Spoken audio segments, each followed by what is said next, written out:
Oh, oh, oh, people, people, people. That day is there where we finally have seen official footage of the next Star Wars movie. Of course, there was that whole thing with the fan-made trailer that made its rounds on the social networks where, to be honest, if you would only look at that for like a split second, you could already see that it was actually fan-made. But yeah, no, finally, the official footage has been released. A teaser, but there are several things we already see. And some people of you already asked me for my opinion, so I thought, you know what, why not make a separate video on this and talk about it. Now again, I do want to emphasize, I do consider myself a Star Wars fan, but I am mostly a fan of the movies alone, and the video games. So I actually do not read the books, I do not watch the Clone Wars series, though I did watch most of Season 1. But because of this, I do not know, for example, the books that are written after 4, 5, and 6, which I know that they are there. But I mostly want to talk about the look of the movie and sort of what we see, so that's kind of cool. So first of all, obviously, one thing that I realized while watching that, and it's kind of logical, is that the movie obviously takes place very recent after 4, 5, and 6. This makes sense since, of course, Luke and Han Solo and Leia are in it.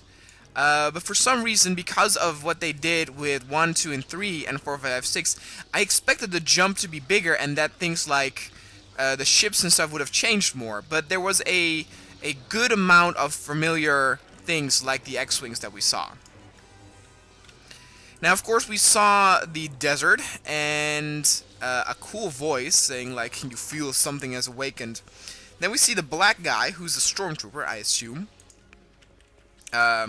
Which I was like, well, I don't know how I feel about seeing actually how the stormtroopers look under their helmets, but at least it is kind of cool, I guess, to kind of have a little bit more about that. Especially since, like I said, since clone troopers and stormtroopers are kind of different, and since I also played Republic Commando, where, in my opinion, the clone troopers were made as this war machine that obeyed without any doubt, without any questioning. And it would be cool to actually explore a little bit more and see the story of an individual trooper. Of course, then we had the view of the stormtroopers that were doing a landing. They look very cool, actually. And I have to say that the color scheme really reminds me of Abrams' other science fiction movie that he did, the Star Trek, which is not necessarily a bad thing. Though I'm not a Star Trek fan, but what I'm talking about is that 1, 2, and 3 were very colorful in design, and 4, 5, and 6 were of course very gritty. And I am impressed with how they managed to get that look the same, even though with modern CGI. There's actually that little droid too that we see in the ball and stuff. Sound design was very good. I like that. We see the girl on the speeder, speeding away. That was cool. I liked her outfit. It reminded me of what Luke was wearing on Hoth. So in terms of the looks, they definitely got that gritty look down. Of course, we haven't seen too much. I mean, we saw Tatooine. We see a snowy planet, where we, of course, I think everybody's talking about the highlight of the movie, the new lightsaber. But we'll come there in a bit. Because, like I said, we have the stormtroopers. Now, we, of course, already knew how they looked, but they look cool. The weapons, though, that's one thing that I do want to say. The weapons look more than ever like modern-day military weapons. All the weapons, including stormtrooper weapons and clone trooper weapons, always looked very sci-fi, and though they look cool, they didn't look very practical. These ones do. And actually they look like something out of like a Mass Effect game. But that's not a bad thing. I did like the whole drop thing. And let's see, what else do we have? I've seen the trailer now multiple times. We have then the X-Wing scene. Which for some reason, I don't know why, but the helmet looked a little clunky to me. A little dorky, I don't know why. The old Rebel helmets look really cool, and for some reason, maybe it was, I don't want to be mean, but maybe it was just the guy's head. But yeah, I don't know. It looked a little weird. But the fact that they have X-wings again was really cool. The scene above the water was really cool, and reminded me actually of like Star Fox Lylat Wars for the N64. So I'm very curious to see what's going on there. And then we get the, like I said, the highlight, I think, which is in the snow. And of course, people want to know, you know, what's the dark side, what's the Sith gonna look like? And it looks like a cool character again, though we of course don't really see anything. But I do like those, you know, hooded, cloaked bad guys, and they always look cool.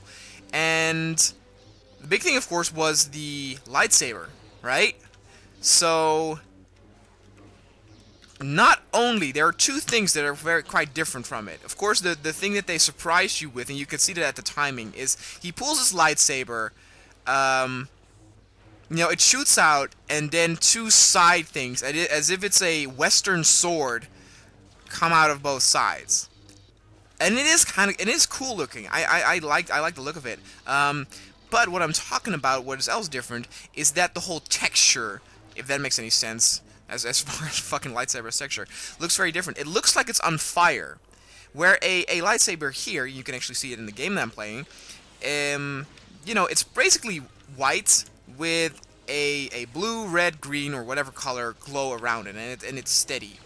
Yet the lightsaber of the Sith in the trailer moves like it's fire that is weaving in the air. I don't necessarily mind that, but I really do like the look of the old lightsabers. They're just, I don't know, they're just very, very cool looking. But yeah, it's too early to judge about that. But pretty cool.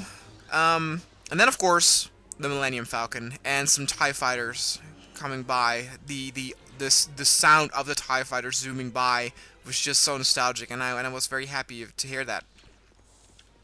So all in all, I'm actually really happy. Now, I've heard there is some critique by Star Wars fans. I don't know why, but one thing that I find very funny about that is that I realize, and I'm now actually literally talking directly to the subscribers here who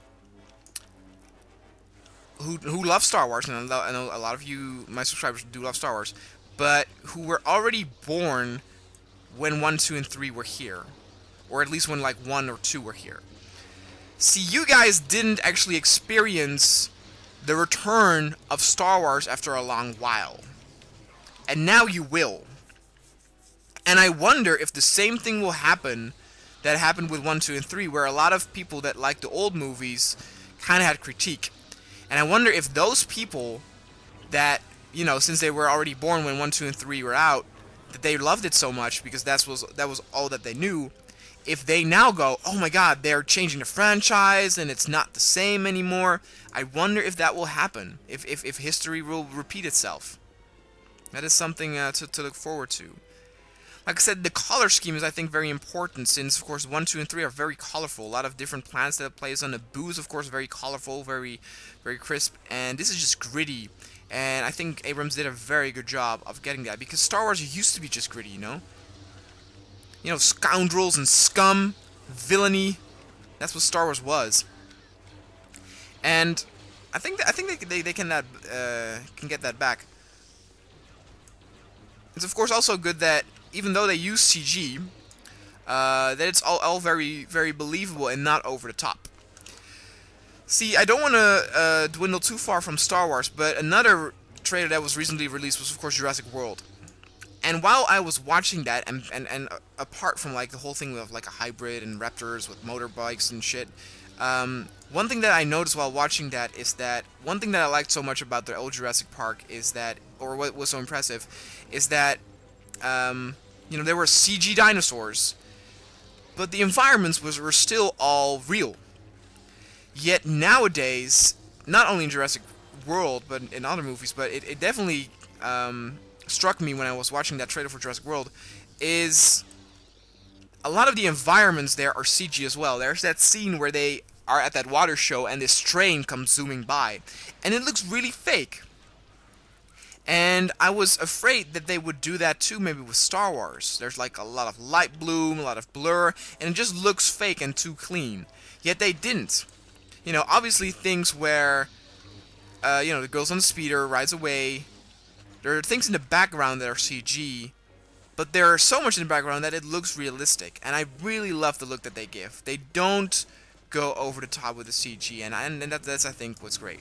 Of course, the thing where J.J. Abrams did, you know, that special where a fan could like donate money for charity and get actually like an extra part in the movie.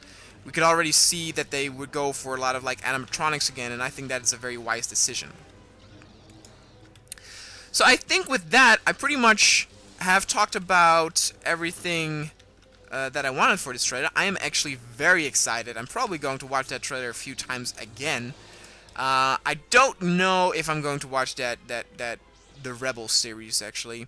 Here in Tokyo, there has actually there's a Disney exposition now at the Tokyo Station, and of course, since Disney bought Star Wars, you can not only see things of like Disney cartoons, but also of Star Wars.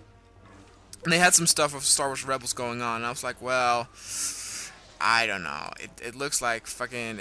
that looks, again, kind of childish. I don't know. Maybe I'll give it a try of one of stuff. Oh, that's one thing I wanna say before I go. So regarding, of course, Battlefront, which unfortunately I'm still having fucking problems with starting that game up. That person gave me the tip, like, delete some mods out of the mod folder and that will fix it. I thought it did, but it unfortunately did not. I still get that the game minimizes itself sometimes, and sometimes it works, sometimes not, so it's very iffy sometimes. But what I want to say is about Battlefront, the one that EA, of course, is making, or DICE is making. That one, of course, comes out in December 2015. They say that, like, the fourth quarter of 2015, you can generally say either November or December, right before the movie comes out, to get on that hype train. But up until now, in that teaser trailer for Battlefront, we saw that they were doing the Galactic Civil War era. Because people were actually wondering if they would do Clone Wars series, right? Or the 1, 2, and 3 era. Now, I assume they would, and I still kind of do, but since they do the Galactic era, it would definitely make sense to put some stuff in there from the movie to get people excited. Maybe, and this might, if they do this, that might be disgusting, to actually pull the game off and then have DLC for the new movie in there, paid DLC.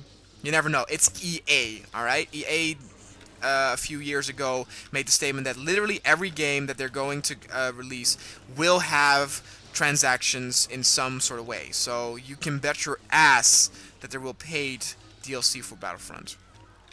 Which, if it's good DLC, I'll be willing to pay, but if not, whatever. So, alright, guys, that was it. That was my show. I hope you liked it. Let me know what you guys think of the trailer. I'm very excited to see what you guys think. Like I said, I'm not like so much a fan that I read all the lore in the books and stuff. So people might have picked stuff up from the trailer that I did not, because I didn't know the lore stuff. But yeah, no, very excited. I will definitely do more updates in the future if there's, for example, a trailer of Battlefront or another trailer of Star Wars. So, yeah, thank you guys for watching, and I will see you guys next time.